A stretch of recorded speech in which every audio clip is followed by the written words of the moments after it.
Hi, it's Amy. I'm back, and this is not an Aswaf essay. It is my first ever His Dark Materials essay. And I am going to read the essay for you and show you a couple of visuals.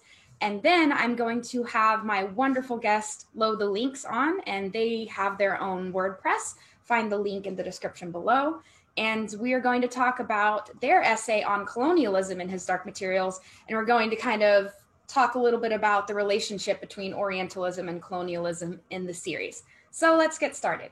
I'm going to read this to you, and it is Orientalism and His Dark Materials. In His Dark Materials, we get a world that is similar, but obviously different from our own. While Will Perry's world is a reflection of ours, Lyra's world has developed in a way that has created noticeable differences when it comes to the naming of countries and which peoples have become dominant. In their essay, Colonialism in His Dark Materials, Lo the Lynx argues that the magisterium plays a similar role to the Western empires of our world. Following this logic, Lyra is living in the dominant power of her world, and therefore she and those around her have grown up with certain assumptions about other peoples. I am interested in how those in Lyra's world would come to have Orientalist views of Asiatic peoples, particularly the Tartars. I am interested in many aspects of Orientalism and His Dark Materials. The Orientalist attitudes created by colonialism and world, the attitudes of the characters, and the Orientalist ideas that Philip Pullman would have been exposed to as a white Englishman. The term Orientalism originates from Edward Said's groundbreaking scholarship, Orientalism, from 1978. While Said mostly focuses on the Middle East, one aspect of Orientalism is grouping all Eastern, Middle Eastern, and North African cultures together under the term of the Orient, which is the great other of the Occident or the West. Making this distinction is part of what Said terms imaginative geography, which fills the Western mind with certain Eastern associations. Orientalism as a way of thought is inherently colonial, centering the West as modern, structured, and enlightened, and the East as primitive, chaotic, and backward. The tendency to homogenize and exoticize non-Western cultures is absolutely an expression of colonial power and is brilliantly discussed in the context of Chinese women in Anne Anlin Chun's Ornamentalism from 2019. The most obvious sign of Orientalist representation in His Dark Materials is, of course, the Tartars. Historically, in our world, the Tartar people were a group of steppe nomad tribes that roamed what is now southwest Mongolia and northeast China. A large portion of the Tartar people were absorbed by Genghis Khan's Mongolian Empire in the 13th century. Today, the term Tartar is used by multiple Turkic people across Central Asia and Eastern Europe, and the majority of their population is in the Urals region, Kazakhstan, and Siberia. There were also Crimean Tartars that were exiled, only returning in the 1990s after the fall of the Soviet Union. In Lyra's world, the Tartars appear to be the dominant force in Central Asia and are described like a Mongolian horde. When the Tartars attack Lyra and her friends in the north, they are a faceless all-male group of stereotypical bad guys who seem to be completely under the control of the magisterium. They appear without their own desires, blindly following orders. This kind of invading barbarian horde is reminiscent of the stereotypical representation of nomadic steppe peoples, something I touch on in my A Song of Ice and Fire essay, Defending Civilization, the Five Forts, and the Great Wall. The Tartars are described as being violent and are associated with scalping. This harkens back to the stereotype of the violent Oriental, where the warriors are seen as especially brutal and the civilians as docile, passively accepting the violence. Just one example of this is the early 20th century obsession in the West with executions in the East, especially in China. Papers and magazines were filled with pictures of public beheadings in Chinese markets surrounded by passive audiences. Westerners became obsessed with the idea of Asian societies as backward and violent, hinting that they had been unchanging and will continue to be this way forevermore. One cover of a Leslie's Weekly from July 28, 1900, shows two pictures of a beheading with the title, The Thirst of the Chinamen for Human Blood. The Tartars being associated with the violent act of scalping is a direct reflection of this Orientalist view of the violent Easterner.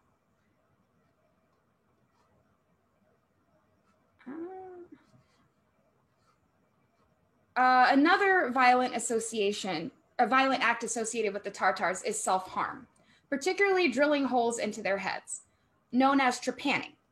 Lyra goes on to learn that this is so that they can increase their absorption of dust. While the magisterium is afraid of dust, believing it to be the remnants of original sin, it is actually not harmful.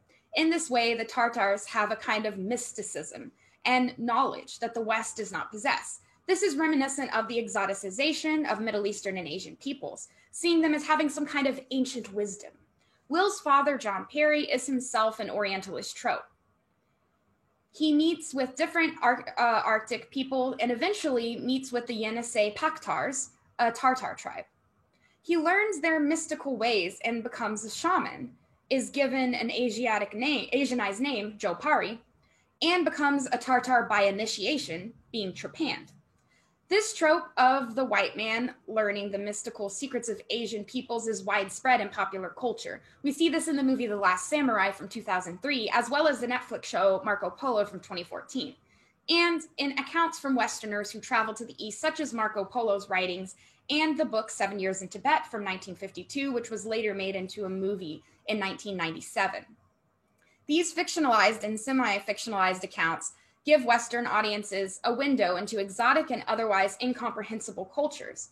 These accounts also reinforced confidence in Western men to learn the secrets of the East and take what is useful from it. This kind of exoticization and then demystification is a trope that Philip Pullman would have been familiar with as a white British man. While John Perry is an important character to the story, he is essentially a walking Orientalist trope. Looking back to our world, Asian peoples were historically seen as a different type of species altogether, separated from white people. Nothing shows this more clearly than the depictions of Chinese during the Opium Wars, when the British Empire wanted to remedy its trade deficit with China by forcing opium on the Empire of China, which had a high demand for the drug despite it being outlawed by the Chinese imperial court. In a cartoon from 1860, the Second Opium War, we see a British man represented as a Greco-Roman warrior, and the Chinese man is a horned lizard, demonic and terrifying. And you can see these pictures on my blog. I tried to screen share, didn't work out very well. So open this up on my blog if you want to see the pictures. So showing the Chinese as demonic is also a part of the very important aspect of colonialism, which is Christianity. The East was seen as godless, and the heathens needed the teachings of the Bible in order to become civilized. It must be acknowledged, however, that Orientalism does not just go from west to east, but also works internally. As Paul J. Bailey has pointed out, there is a long history of Han Chinese people exoticizing minorities within their borders, such as Tibetans and Uyghurs. So back to Lyra's world. One of the most striking aspects of the Tartars is that the warriors all have the same shape of demon. In the HBO show, the Egyptians are shown as all having bird demons, but in this case, there are many different varieties. The Tartar warrior demons, however, are all described simply as wolves with no distinct features. This is a direct reflection of homogenizing Asian peoples and seeing them as one great sea of people that all look alike. In addition to their demons, the symbols that are used to represent the Tartars are also stereotypical. In chapter 10 of The Golden Compass, Northern Lights, Lyra is asked to prove that she can read the alethiometer and is asked what the Tartars will do. Lyra surmises that the enemies would pretend to be at war. When asked how she interpreted the symbol, she says that the alethiometer's needle pointed to the camel symbol, which means Asia. Camels have long been associated with Central Asia, being the most common animal used to transport goods over vast desert regions, most famously along the Silk Road. The representation of the Tartars as violent, knowing mystical secrets, and being homogenized are all examples of Orientalist representation. This is furthered by John Perry's white man discovering the secrets of an exotic culture trope that is so prevalent in Western society. The Orientalism of Lyra's world is very similar to our own, and Philip Pullman would have been exposed to many of these tropes growing up in the 1950s as a white Englishman. Lyra and those around her would have accepted many of these tropes as the truth, and do not seem to think beyond the Tartars as faceless bad guys. The representation of the Tartars in Lyra's world is a reflection of the colonial realities that Lowe analyzes in their essay, And the Orientalism of Lyra's world helps us understand the power dynamics of the series, as well as the misconceptions about non-Western peoples in our own world. And that is the end of the essay. So I'm going to please welcome Lo the Lynx to do a little bit of a panel discussion with me about colonialism and Orientalism in his Dark Materials. Welcome, Lo. I'm so excited to have you. Hi, thank you for having me. I'm super excited to talk to you about this. Yeah, I've been a fan of yours for about a year now, and I really appreciate your queer feminist analysis, which I think are basically twin brothers. Real feminists do also, care about all queer people. So we work together. And as a feminist who is also a queer woman, I think that they are very much related. And I really appreciate how much you understand the scholarship and how you can apply it to his Dark Materials, Song of Ice and Fire, Harry Potter, and more, and in a way that I think most people, even if they haven't read Ahmed or Frantz Fanon, could understand. And I really appreciate that. Thank you for saying that. That was one of my intentions when I started my blog, that I wanted to make these theories that I think is very useful for understanding the world and these literatures more available to some people. Because, I mean, I like reading Ahmed, but I realize that it's not the easiest read. And the same with Judith Butler, for instance. Yes, yes. Yeah, and I've, as myself, we're both grad students and have been in theory classes, I'm sure. And so we read these for school, and we don't necessarily get the chance to apply it. And I think that, with your blog and my blog as well, we've kind of applied some of our academic training. And at least for me, it's been very fulfilling. Yeah, same. It's also been really useful for my academic studies, I think, Yeah.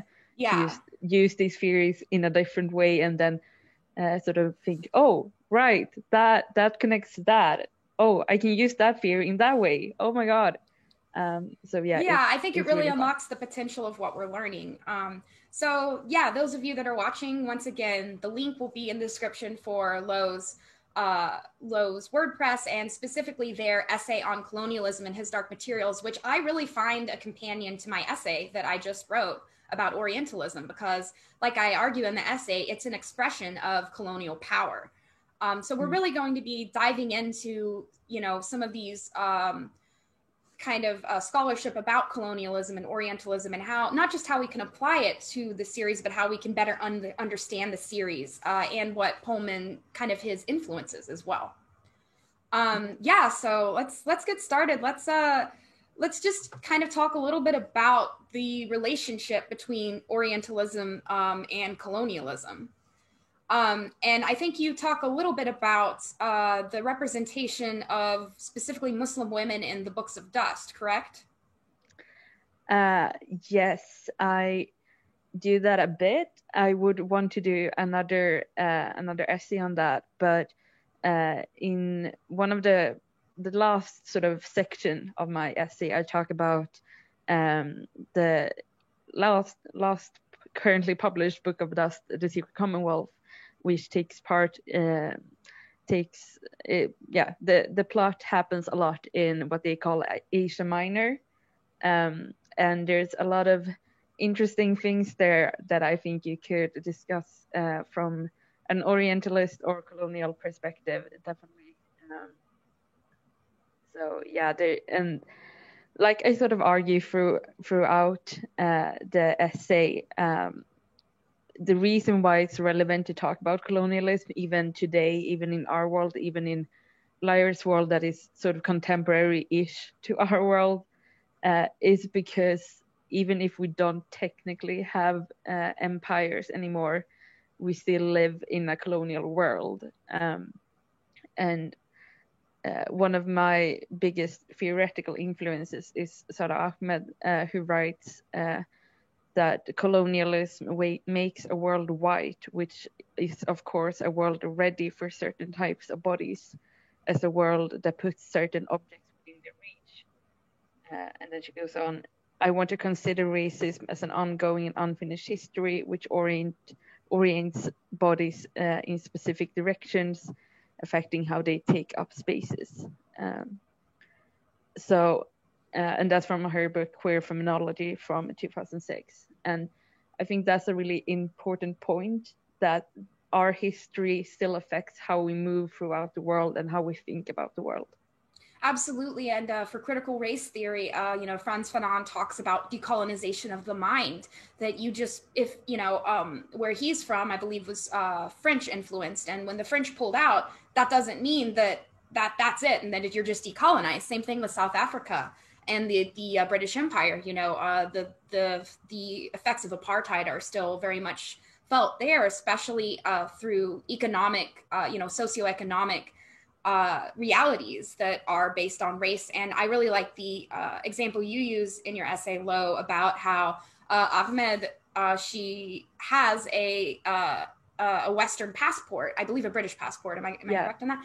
And yet she's stopped at the airport because her last name is Ahmed, right? So she's going to be, even though she has a passport, that passport, right, and England and America, Australia are white spaces. And only white bodies are allowed to move seamlessly between them, right? So me, as a white woman, I'm always treated differently by everyone, as, kind of there are certain assumptions about me that people of color would have totally different assumptions about them, right? So I saw a video once of a white man and a white woman and a man of color, and they all did the same thing. And it was basically having trouble with a locked bike. And the white woman, they assumed it was her bike and she just lost her key and they wanted to help her. The white man, they were a little suspicious, but they kind of just didn't do anything. The person of color, the police was called immediately on them. They thought that he was stealing the bike. So these are the kinds of, different perceptions of these are white spaces created for white bodies. So in my case, through my study of Orientalism, right, we have the cartoon that I have in the blog post that you can look at, which shows the white man, the British man, is kind of a muscular Greco-Roman, warrior, and then this like fat lizard Chinese man that looks very demonic, right? So white bodies and white perspective is kind of put up on a pedestal, and people of colors, and also, there are also, like you say in your essay as well, queer people and disabled people, their experience is discounted in these kinds of colonial, we call it a post-colonial time, but colonial is still there, right? Mm-hmm. So colonial and post-colonial studies focuses specifically on how colonialism is still felt to this day. And these kinds of assumptions that are made about people that don't look like me is very much an expression of that.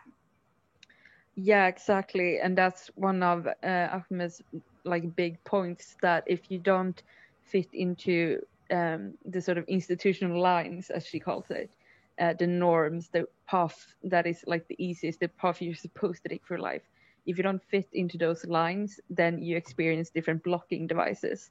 And the instance you described at the airport is one of those. Yeah, that's something that queer people, trans people, disabled people experience too, in other ways. But as a person of color, or a Black person, or an Indigenous person, you experience those sort of institutionalized blocks when moving through the white colonial space. Yeah. And that's why even like you said, with these representations, for instance, of Chinese people, since these representations are still existing in society in different ways, that still impacts how we're going to encounter other people.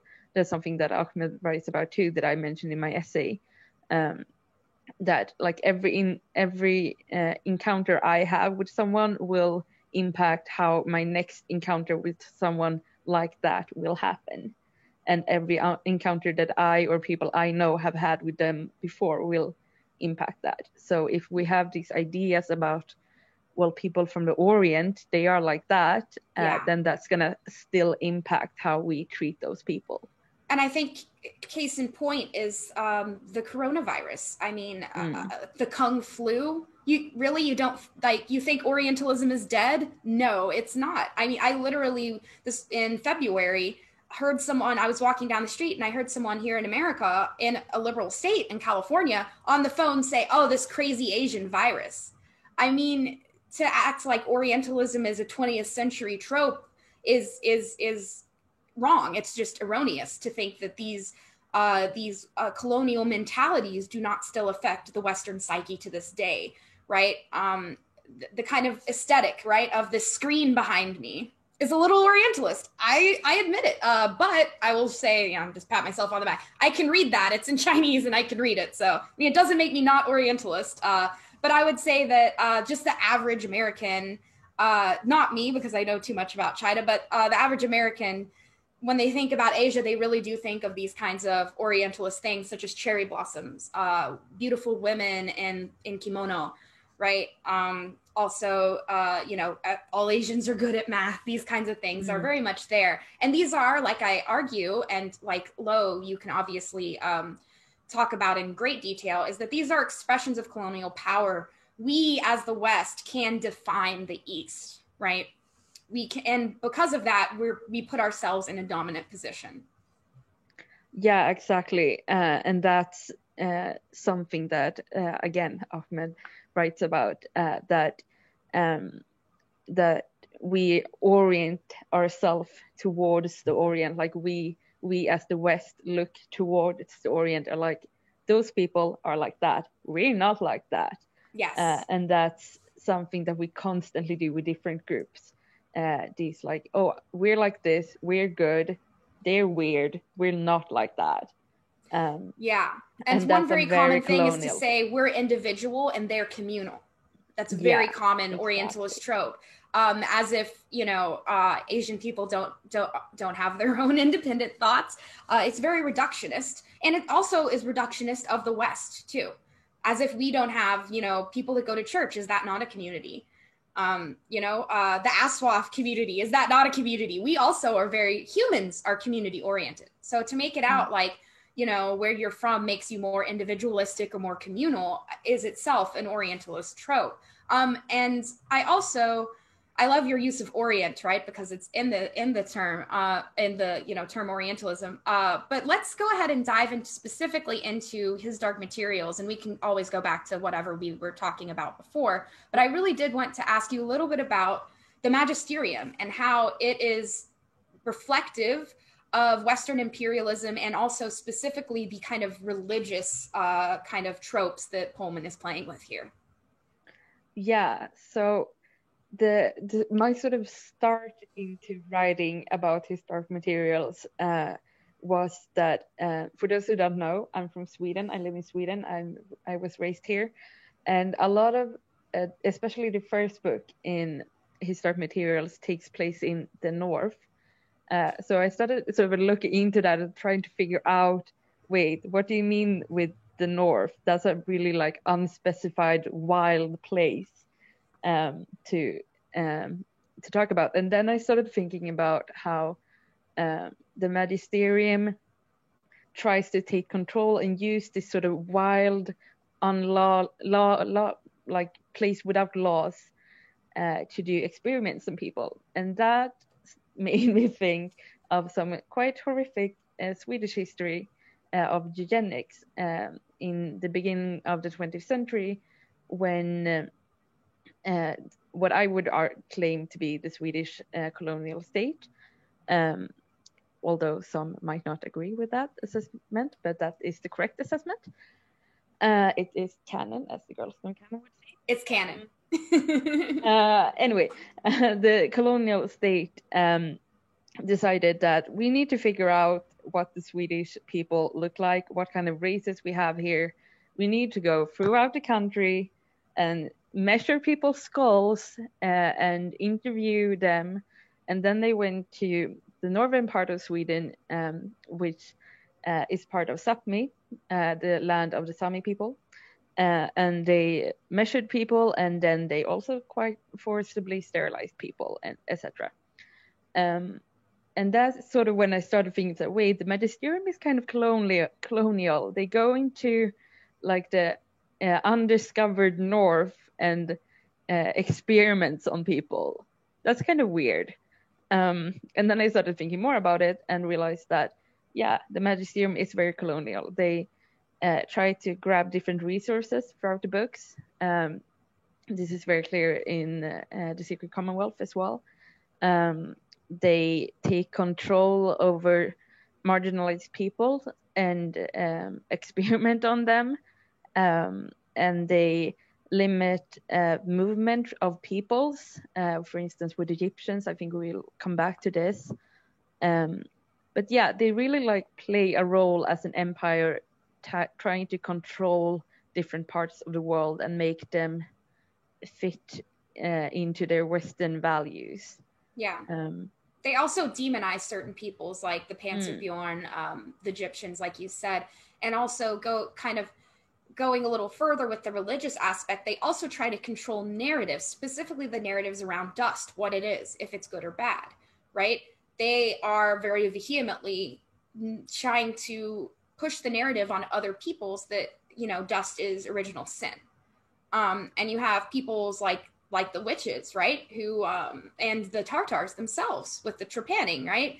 I mean, I just spoilers all, I guess, everyone. The reason they do that is to like let dust in, right? And that we find out that dust is not a bad thing, right? That it's something that kind of connects worlds. And you know, we have then in the second book, we have the scientist, oh gosh, Mary Malone, who finds out that it's dark matter. So we also have a scientific way to look at it and a more spiritual way to look at it, which I'm going to write about in probably my next or my third His Dark Materials essay, which is using the Book of Changes, the I Ching, a classic Chinese text, to talk to dust, just as Lyra uses the alethiometer. So here I think Pullman is showing, this is one of the times where he did something really good when it comes to the East. He's showing that, you know, Western wisdom, in this case, the alethiometer, and Eastern wisdom, in this case, the I Ching, right, can come to the same conclusion, can do the same things, but coming from separate cultures, and both are just as valid, which is, I think, some of what Pullman is doing. I almost said George. Almost what Pullman is doing with these kinds of Orientalist tropes is, and also I think what he's attempting to do with John Perry, which is to show that actually they do have valid wisdom. I just have a problem with it always being a white man that is like, no, really, I would love to actually have a Tartar man or woman, we don't, or non-binary, someone from the Tartars saying, hey, this is our wisdom and this is what it means. But instead we always get it from the specifically male white perspective.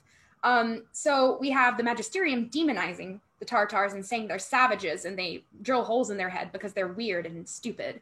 And then we have John Perry, who shows us that, no, that's actually not what's going on. So we do have fighting back against the magisterium's narratives, and very much Pullman is making the magisterium like the Catholic Church, and he himself is critical of the Catholic Church's controlling over other peoples and the narratives about other peoples. Yeah, and I really appreciated that you brought up dust because that's something I've been thinking about a lot as well.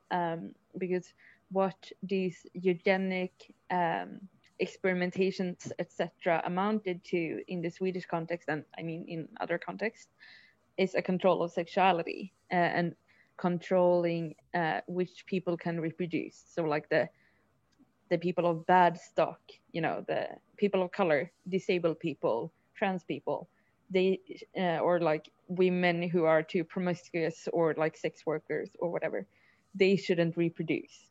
So we need to sterilize them. And what the magisterium does is that they sever people, they sever kids, and they sever kids so they won't be infested with dust, which is original sin according to them. So obviously there's a connection between sexuality there. And which kids do they do this to? Oh, right, it's the Egyptian kids, it's the lower class kids, it's the kids that they can take and no one will look for them. So obviously that's also like a connection between the religion and the colonial view on which people have worth. Because obviously, unfortunately, the church has been very involved in eugenics as well. I know specifically that they have in the Swedish context, but I'm pretty sure they have in other contexts as well. Yeah, and another context, which you talk about in your essay as well, Lo, is this kind of, and this is going to be a euphemism, so I'm going to use air quotes, re-education of people, native peoples. So in the American context, that would be like the schools that they established for indigenous children in America. So they had Native American children in these, specifically in these boarding schools, so that they lived there and they couldn't go home and hear their parents speak Navajo or Iroquois or Apache, whatever language they speak, and they would intentionally put the children in groups with other children, study groups that didn't speak the same native language, so that they lost their language and they only spoke English, and they read the Bible. They learned English through the Bible. So there's also that religious aspect. And actually, my great grandfather was in one of these schools, and he spoke Navajo. And then after he returned home from that school, he could only speak English. He couldn't talk to his mother anymore. So you have this kind of linguistic and religious dominance that many Western powers have imposed on people. And I think you wrote about specifically the Sami people. Am I correct? Yes, that has happened to a certain degree with the Sami people. Well, they have had special schools, but they split them. So for those who don't know much about the Sami, which is understandable because whiteness, etc. But they're indigenous people that, like I said, their country, Sapmi, spans northern Sweden, Norway, Finland, and Russia. And one of the things they're sort of famous for is the reindeer herding. And not all Sami people are reindeer herders, but what the Swedish state at least did was that they thought that, well, the Sami people who are reindeer herders, they need to keep being that, because that's their culture and they're obviously uncivilized and can't fit into normal society. So we need to not educate those kids too much, because then they will leave that context. So those kids need to have like really, really basic education.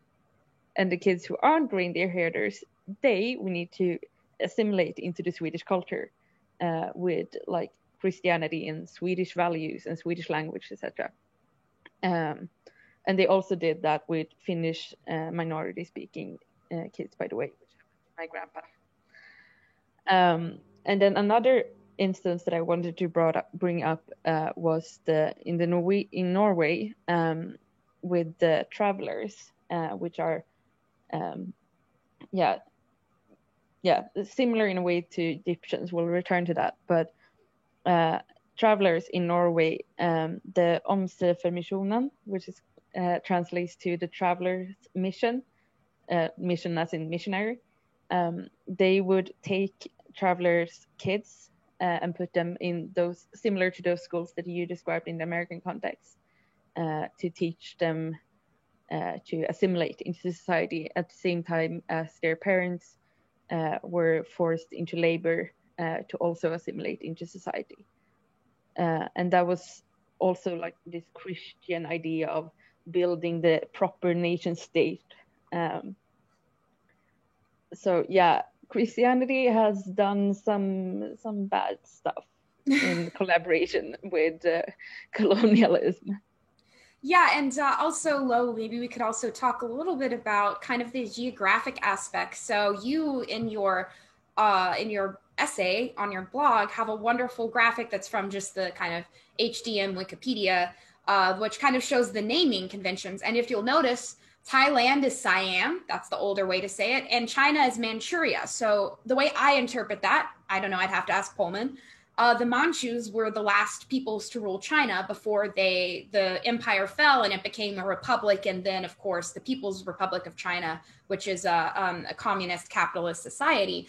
It was Manchu, the people from Manchuria are not Han Chinese, and they were ruling. So that gives me a hint that actually the Manchurians still rule in China. So there's a lot of geographic differences. The Tartars, right, nowadays are very spread out and are not necessarily the dominant force in Central and Northern Asia that Mongolians in our world became. So you also make a point in the notes, Lo, that I found interesting, which is the idea of our world has the British Empire, the French Empire, the Spanish Empire, but you have this word Pan-European Empire of Lyra's world. Can you tell me more about that? That's interesting.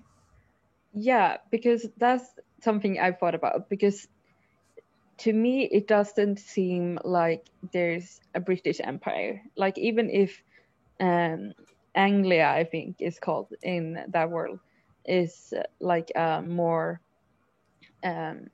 is like a power in some senses. The central, the like headquarters of the magisterium is in Geneva, which I think is interesting because a lot of world powers in our world, like UN, for instance, is in Geneva.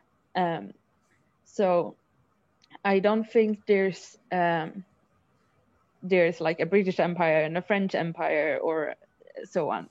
I think it's more of a pan-European empire that tries to take over the world through like more settling in different places. And that's something I've been thinking about, for instance, with the land that the witches live in, because it's called out in the books that they live in L word land. I don't want to say that word. I'll explain in a minute. And that I think is interesting because that word, that is a word both in Swedish and in English, is a word that starts with L, and then there's land. And that word that starts with L is a slur for Sami in Swedish and English. And both the northern part of Sweden and Finland have traditionally been called this word. I see. And if you look at a map of the world in Lyra's world, where the witches live is basically Sapmi, the Sami land. There's also some people in like Latvia, but basically Sapmi. So that's why I've been arguing in other essays that I think the witches have a lot of things in common with the Sami people in our world. There is also the fact that their religious systems is similar. They have this goddess Jambe Akka, the witches have, which is also a goddess in Sami religion. Interesting. I did not know that. And that's the one that they call out to put them out of their misery, correct? Yeah, that's the goddess of death. Yeah. And another thing that I found like the other day when I was researching another HDM thing is that the main witch clan that we learn about, the Leikanara clan that Serafina Pekkala belongs to, that's obviously a reference to Lake Inari in our world, which is in Finland, contemporary Finland. And that has actually been a really important place for Sami people, the Inari Sami, who live in around that lake. And I'm just gonna, I noted this down. So the name for that lake in Finnish is Inarajärvi, and in Sami it's Aanarajärvi. And there's several islands in that lake that have been important religious places, for instance, burial places or other sacred places. So I think it's very interesting that that place is specifically called out. There's a lot of the Sami. There's a lot of Sami influence with the witches, I think, which is both interesting and annoying to me because why would you then not put Sami people in the story? Yeah, I agree. Which goes back to kind of what my gripe with Pullman, which is you have all this thing about the Tartars knowing all this cool stuff, and you don't have any Tartar characters, right? So you always have a Western person learning their mysticism, right? And I also think that his use of witches are interesting specifically because going back to talking about controlling sexuality, a woman who was independent on her own, like a widow who her husband had left her money, or a woman who is able to make money through herbal remedies, right, is called a witch, specifically because she cannot be controlled under the heterosexual male, control. And I also think that when what we have here with the witches is that it is really it's kind of a matriarchal society that it combats the patriarchal society of the magisterium. So we also have Pullman kind of playing with this kind of idea of, a male dominant versus a female dominant society. And it also translates to natalism, because the witches, if they have a daughter, it lives long like they do and has powers like they do. But if they have a son, it's basically a human. So it's flipping, something I talk about, and I'll have the link below into the description, or the link in the description below, to a talk that I had with Dan over at Voice of Geekdom about this. We were talking about how feminism in the series, and how that actually kind of flips it, that this kind of, you would want to then have a daughter because you would be able to spend your life with her. She wouldn't die within, max 80, 90 years. And you could teach them the teachings of the witches. You could continue on your line, right? So it's actually, you'd want to be born a woman rather than being born a man. And of course, we know that people are not born one or the other. The binary is very much a creation of society, and is also an illusion that we feel comfortable reifying. And also a creation of colonial society. Also, definitely a creation of that, yes. A lot of other cultures have had other ways of looking at gender and sex. Yes, in India, there's been this third gender for many years, and they still to this day have a hard time being recognized in Indian society, even though it's very much in the practices of Hinduism. They're actually, this third gender is said to be more connected to the spiritual world. So, and that's also, that happens in many other cultures where people that are born different are seen as actually usually can become shamans and are seen as having kind of more powers. But we can come back definitely to the Sami people, but I did want to move on a little bit to the Egyptians and what you wrote about with the Romani people. And, we have to also look at the naming conventions, which you talked a lot about, the naming conventions of the witches' land. Well, he's obviously, Pullman is playing with the term, which is derogatory, and I absolutely recognize it, of gypsy. And I don't use this term. I'm using it to say it is similar to Egyptian. I want that to be very clear. When I speak, I say Roma or Romani. I don't say gypt anymore. I've completely cleaned my language. Once I learned something and I learned the racist and the colonial, origins of it, I always work very hard to better myself, because I am a white woman from America, right? I am in this colonial power. And I think that's a really important when we talk about colonial studies, is it's not just about bettering the lives of the people of color. It's also about waking up white people, that we have an inherent power that we should not take advantage of. And more than anything, we should be cognizant of. So I do recognize that using that term is not correct or good. It is a derogatory term. But the Egyptians, right? You talk about how they're similar to the Romani in that they are transient. But I think you make a great point that they have the Finns. They have a place to go back to. And the Romani, certainly in current times and in recent history, have not had a homeland. No, exactly. And that's part of what has often made them vulnerable, because different governments throughout Europe have tried to outlaw their existence, basically, and force them to settle down in a way that they would not want to do. And something that I found very interesting when reading up on this, specifically in British context, is that there have been a lot of laws, like the Caravan Acts, some of them are called, for instance, about like where you're allowed to park caravans. And the laws are often specifically designed to make things harder for Roma people. Absolutely. Yeah, and when you think of Romani, you specifically think of this communal group that travels in caravans. So even that term, right, was used to talk about the U.S.-Mexico border.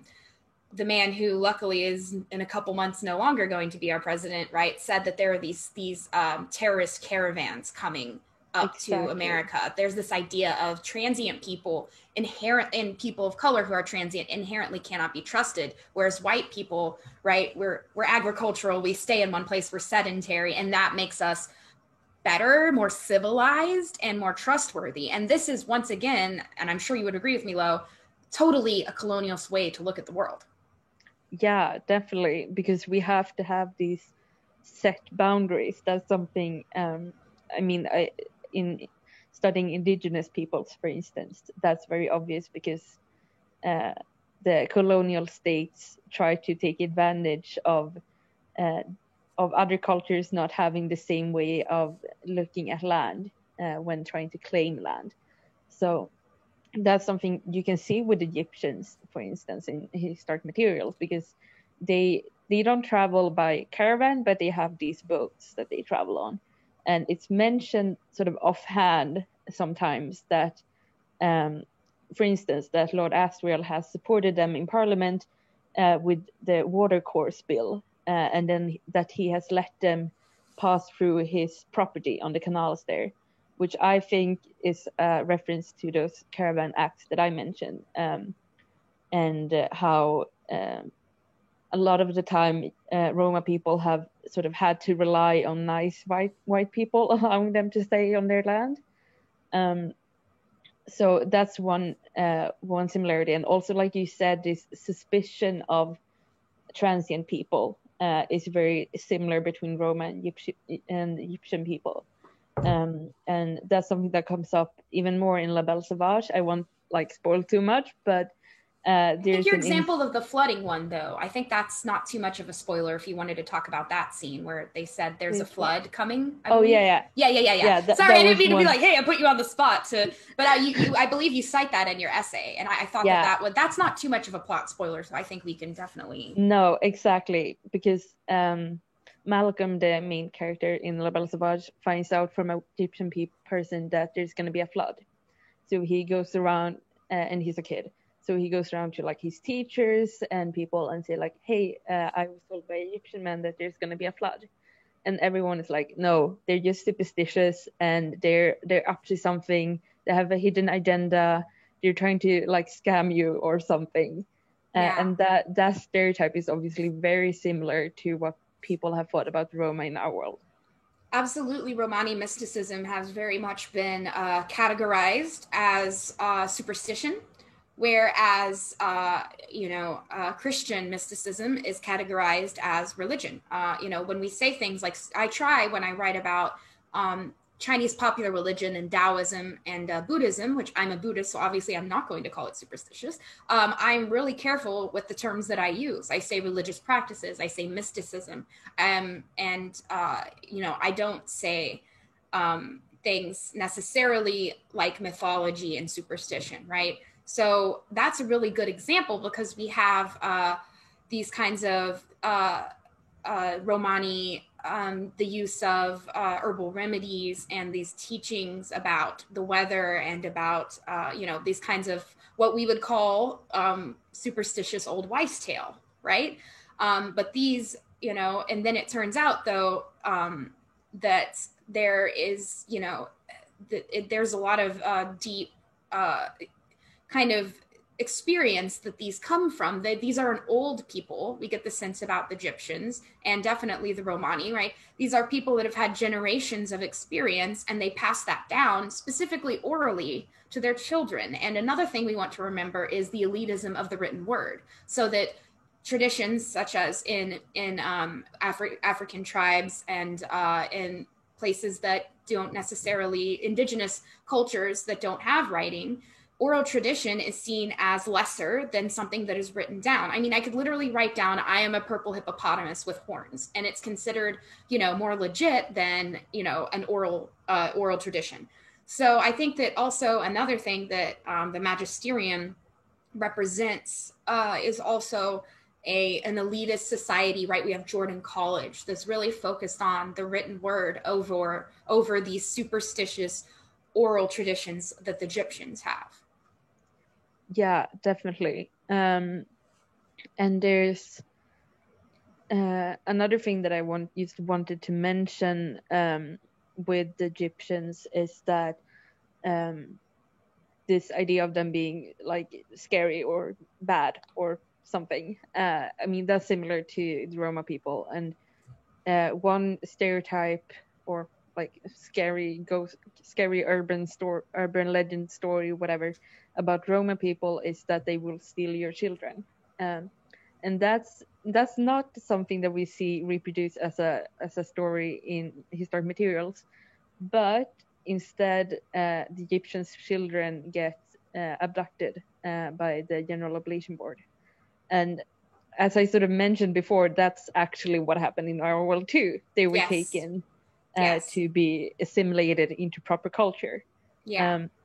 But that, I think, is one instance of Pullman deliberately trying to like disprove this stereotype and actually flip it on its head, right? It's actually the West, right? The magisterium, the dominant power that is stealing these children, and yet teaches their own people to be afraid of the Egyptians, who are, in this case, certainly the victims, not the perpetrators. And also, I did want to point out, we've been talking a lot about naming. Everything that Philip Pullman does is so deliberate. This is one of the reasons that I love this series, is that he doesn't name things without thinking. And gob, like G-O-B, the gobblers, it's about eating something up and absorbing it, just as the magisterium wants to absorb these other peoples and make them more Christian and and more British, I guess, for lack of a better term, right? Anglo, because that's the term that they use there. So the naming conventions have changed, but in many ways, the same colonialist power and the same acts by these colonialist powers are very much a reflection of our world. And it's very obvious that Philip Pullman is wanting to make some statements about colonialism, Orientalism, and racism. Yeah, and I think, once again, doing a slight spoiler for the Book of Dust, that becomes incredibly clear with some of the plots in The Secret Commonwealth, because in that story there's a conflict going on in Asia Minor, and that has led to a lot of people fleeing to Europe. And considering that Pullman wrote this in the last couple of years, basically, I think it's very clear that he's inspired by what has been called the 2015 refugee crisis, which is a term I would dispute, because the refugees are not the crisis. The conflict that is forcing them to flee is the crisis. But there's a scene, for instance, where a large boat of refugees are trying to flee across the Mediterranean, and the boat goes down and a lot of people drown. And that's sort of that picture. I can see it so clearly in my head because I've seen that picture in so many newspapers. Yeah. And one thing that like feminist critical race theories, colonial researchers have pointed out is that the West is so very good at not recognizing that this is our fault. Like, we have intervened in these regions and trying to like get minerals or resources and messed it up, basically. And that has led to conflict that is now leading to people having to flee to our shores. And without spoiling too much, I would say that the same thing is the case in the Secret Commonwealth. These neo-colonial powers, as you would say in our world, has messed things up, and now they are seeing the evidence come to their doorstep, and then suddenly it's a problem because now there's not non-white people in Europe trying to live here. Yeah. Terrible. And I know that this is very much an American kind of narrative, which is that we're the freest and we're the best. But then if anyone wants to come here that doesn't look like us, all of a sudden we have, we're the richest country on earth and we have all this land, but we're full, right? We can't take these people. And so it's weird. And like you said, Lo, which I think is a very important point, is that the West never recognizes its own responsibility for this, right? America still to this day does not acknowledge what it has done and is continuing to do in Iraq. And we just act like, why does Iran hate us? I mean, because we've earned it, you know, we've earned this reputation as people that go in and do regime changes and do all of, you know, and mess with people's lives and then expect them to, like Dick Cheney said, greet us like liberators. That's just not how people react, right? And, you know, and this idea, I think also that people of color, if you've seen, I don't know if you've seen the Quentin Tarantino movie, Django Unchained, Lo. I'm the co-host of John Webster Film, plug. Every Saturday we talk about movies, and we just talked about Quentin Tarantino. And when we were talking about Django Unchained, there was this scene where Leonardo DiCaprio, amazing actor, and he plays this racist plantation owner, and he has the skull of a former slave, and he like bangs it open with a hammer. I'm sorry, this is a spoiler. The movie's been out for a while. And he shows, look at the way that this skull is shaped. It has these 3 dots, and that means, you know, the reason that most slaves don't run away is because they are, something about their brain is prone to being docile and to being, you know, taking orders from white people, right? And this is a very eugenic kind of eugenics-based racist idea of brains being different, which we know medical doctors have very obviously said that is not the case. And unfortunately, in our medical community, there's still this idea that Black people can take more pain, right? And their pain isn't believed. And also, every time I go to my OBGYN, I'm constantly reminded that modern gynecology is founded on basically experimenting on women of color and seeing what happens. And that's how they learned a lot of the procedures that they still use today.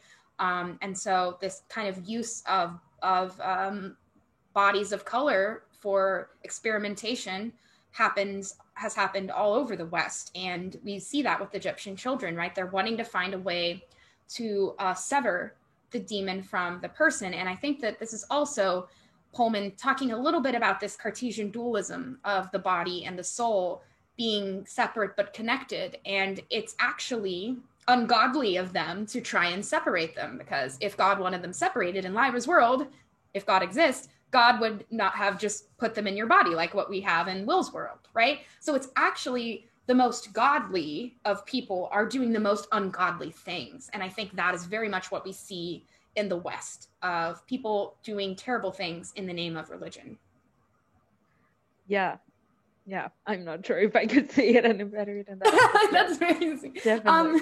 I wanted to just, you know, maybe just a couple more things about the Egyptians. I want to recognize very clearly that I was really hard on John Perry in my Orientalism essay. So I'm going to be a little hard on Lyra, and that she's a little bit Orientalist when it comes to the Egyptians. She's like, I'm going to be Egyptian. I'm going to be on the boat. She doesn't know. She's a child. She doesn't understand what that means. She'll never be Egyptian because she doesn't look like them. They're always going to treat her like a white girl playing Egyptian. She's always going to have the same privilege that she has. She'll never understand their struggles, just as John Perry will never fully understand Tartar mysticism. Mm-hmm. No, exactly.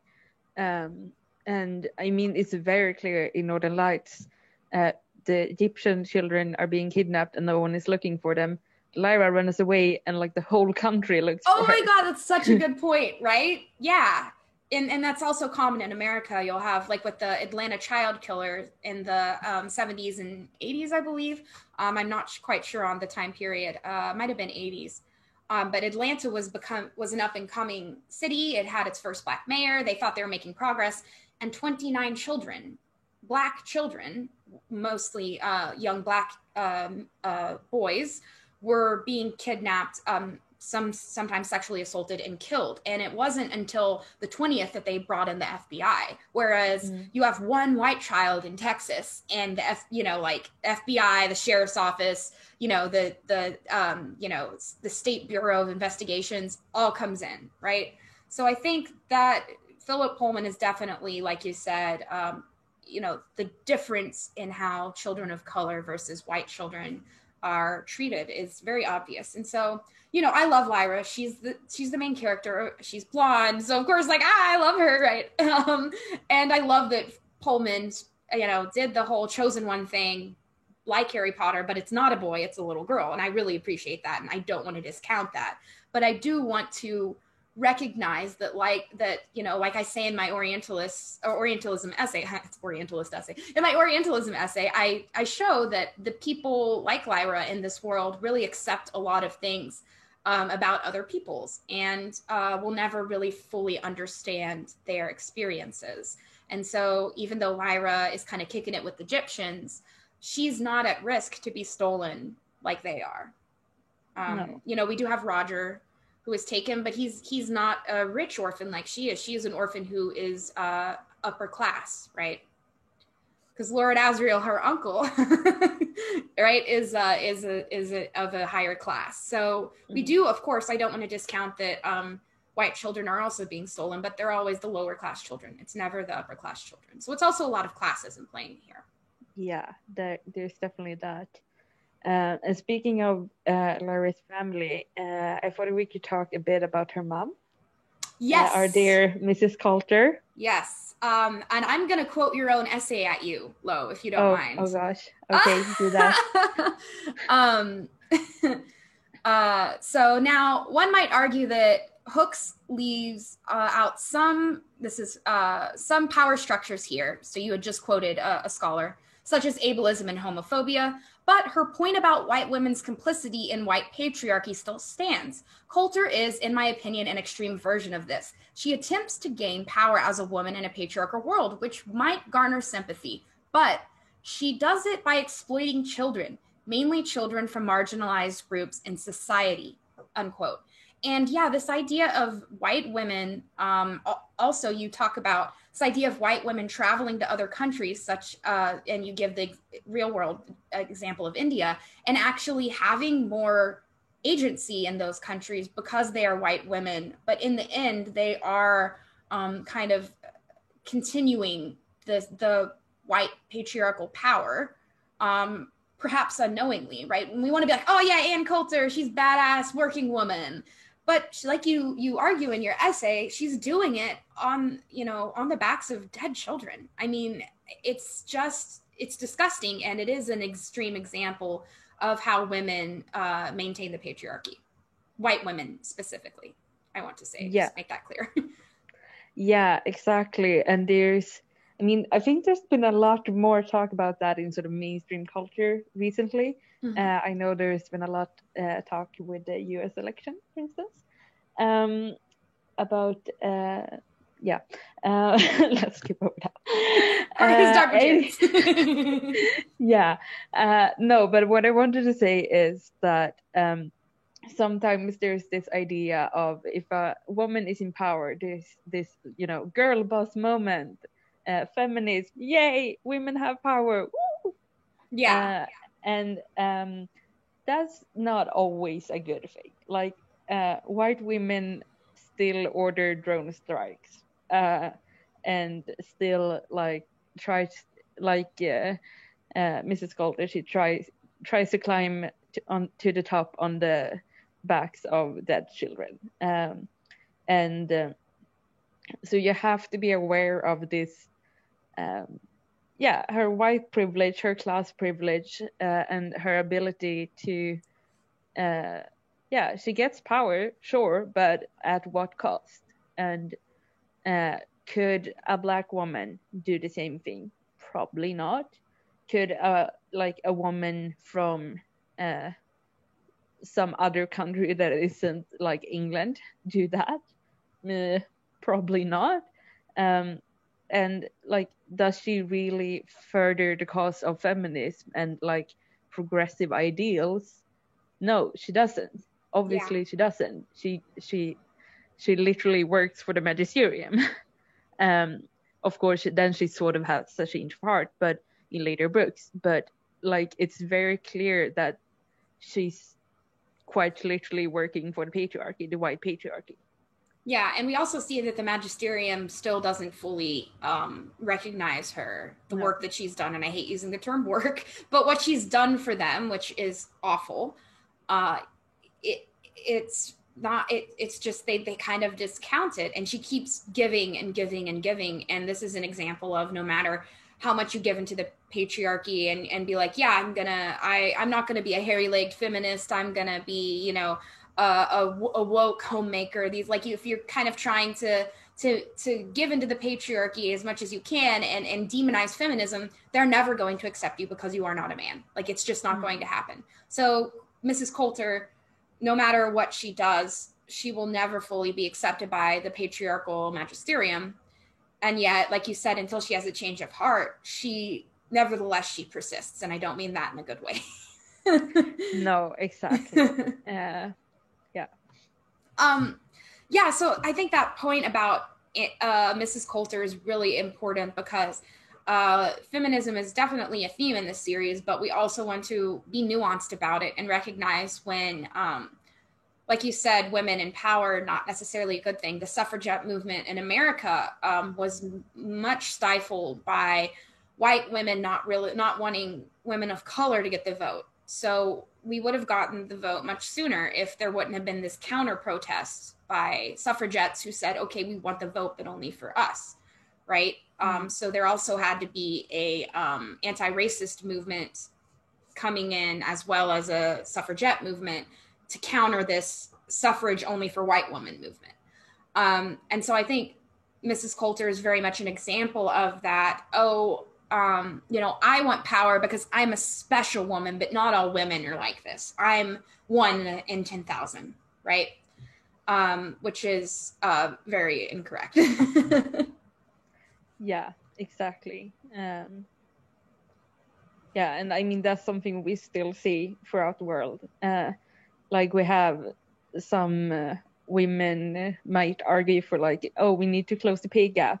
Okay, but white women earn this much, white men earn this much, but like black women, yeah, like if we actually want equality, we need to have an intersectional feminist movement. Absolutely. And intersectionalism is not just a buzzword in academia, it is a practice. And it is seeing the connections between, you know, how people who have been downtrodden can bring each other up together, right? Rather than saying, oh, this is the feminist movement and this is the Black Lives Matter movement. And this is, you know, instead of the white patriarchy is most scared of us working together. That is what is the scariest. And that's why they pit us against each other, right? Yeah, exactly. And that quote that I had quoted before you quoted my essay from Bell Hooks talks about exactly that thing, that Black women in America is like below both white women and Black men, because both those people have in some ways tried to climb on the backs of Black women to get a smidge more power in the white patriarchy. And also, like the thing you said in the beginning of this, when you mentioned that video of someone trying to unlock a bike, that's such a clear example of how both gender and race interact in how we're perceived in the world. Like, if I walk down the street, people will look at me like, oh, that's a white woman, even if I don't actually identify as woman, and they will treat me in a certain way. But if a Black woman walks down the street, they will treat her in another way. So we can't just look at one of these aspects. We need to be aware how they interact with each other. Yeah, and also we can always come back to this. I never want to stop ripping on the patriarchy, you know that.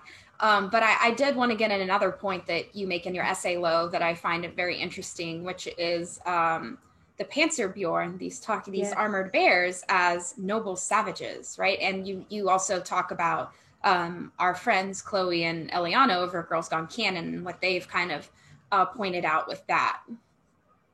Yes, exactly. I was really inspired by their episode on Once Upon a Time in the North, which is one of the side stories to His Dark Materials.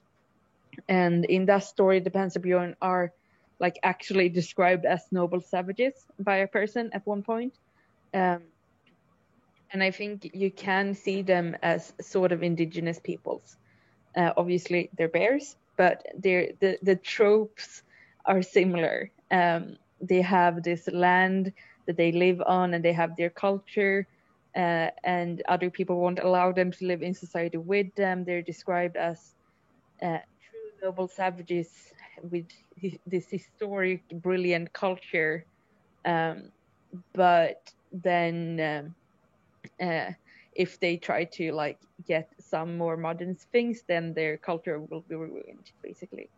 And the thing that I didn't mention in the essay, but that I've thought about since, is that they've obviously had to move from their homeland because of climate change, man-made climate change, literally with Azrael messing up the climate.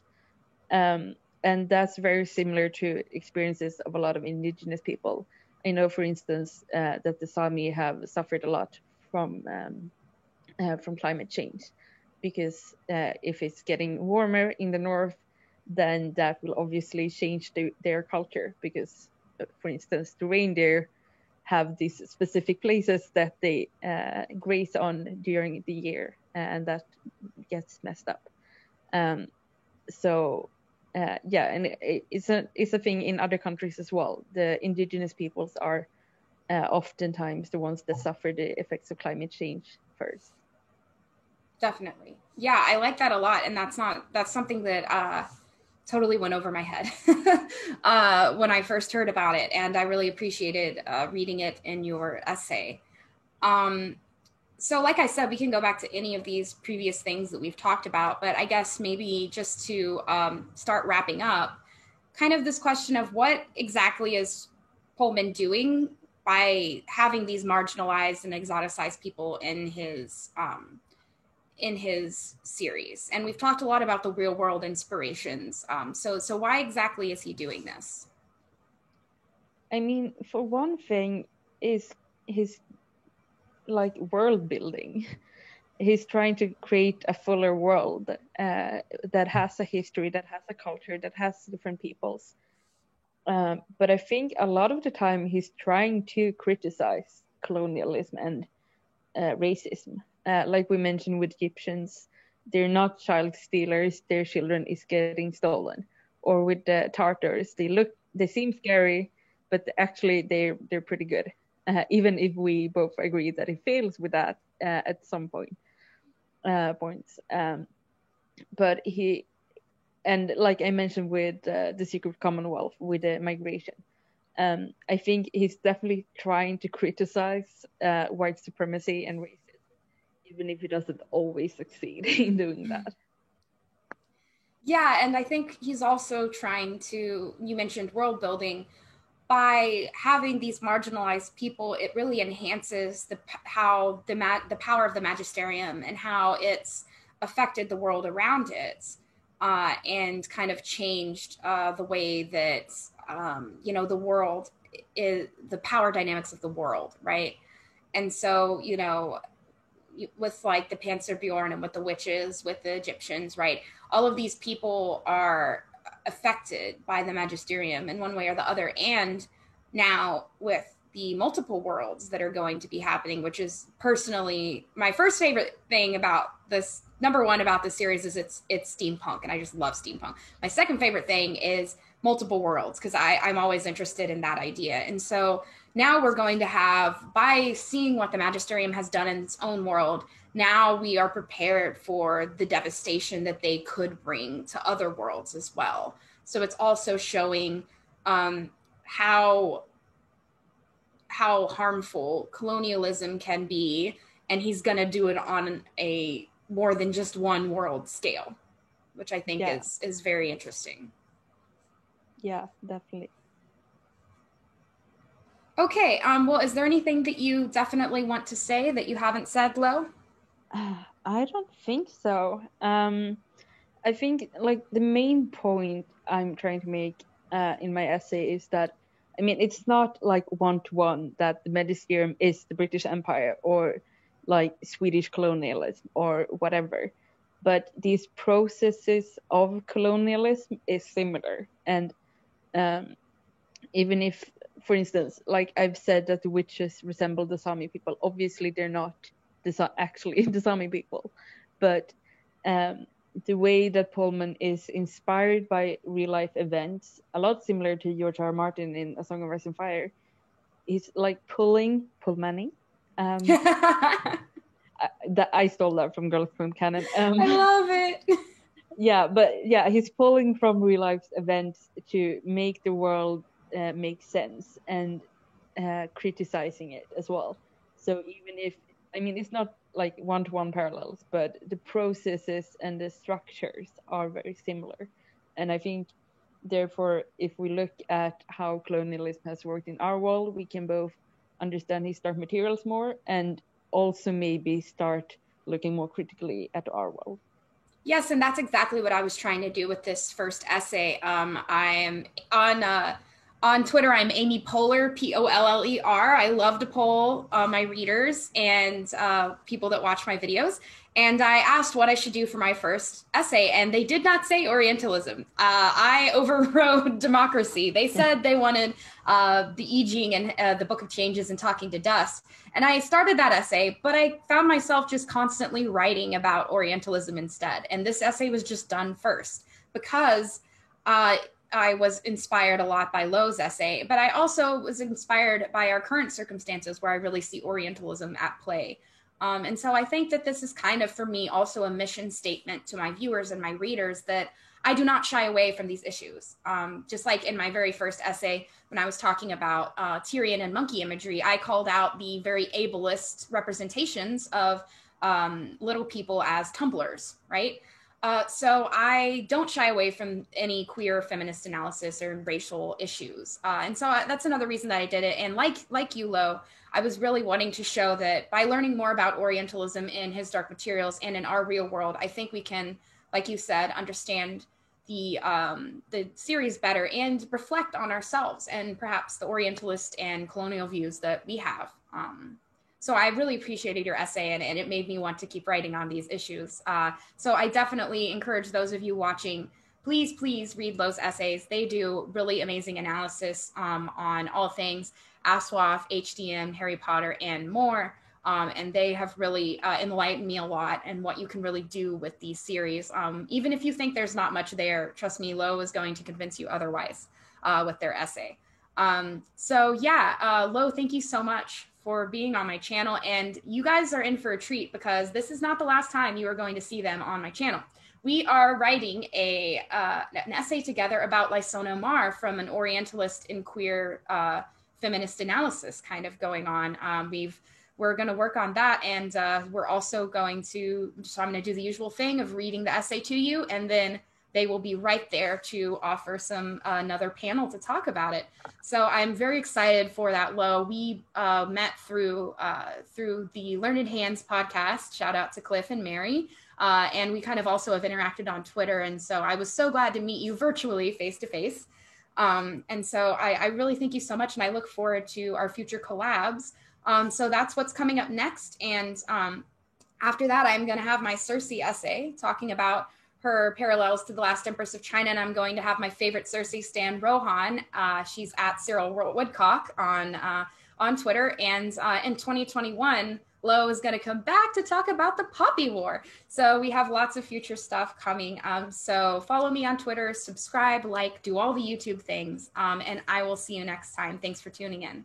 Bye. Bye.